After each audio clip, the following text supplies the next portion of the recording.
Hey there everybody, welcome back to my Python 3 for Beginners tutorial series. So in this video, I just wanted to go over the difference between a project and a file. At the beginning, when we loaded PyCharm, we created a project called Project 1, which you can see over here. Now I have my Project 1 saved under a folder on my C drive called Python Projects. So with that, Project 1 is its own folder.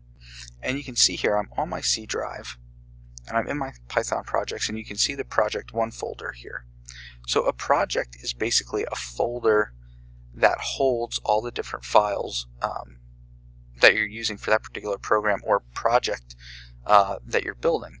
Now here next to the project you'll see this arrow. If I click on this, it'll drop down any other folders or files that are in my project, and I can do this with all the different ones. Now these here, what these are all built-in Python files that we don't even have to worry about. The ones that we're worried about are the ones that we added. So right here is our project1.py file that we created. Now we've been using it for every tutorial so far because we haven't built anything substantial yet. We're just learning the basics at this point.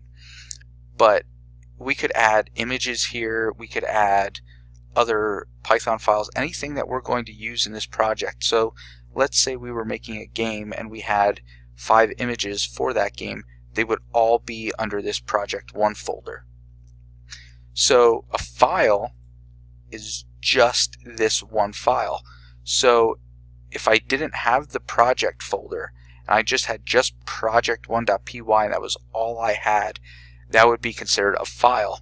So that is the difference between a project and a file. Alrighty, I hope now that you'll be able to understand those better.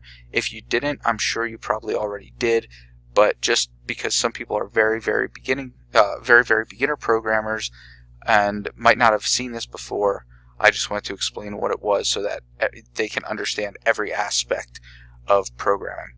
Alrighty, thanks, and I'll see you in the next video.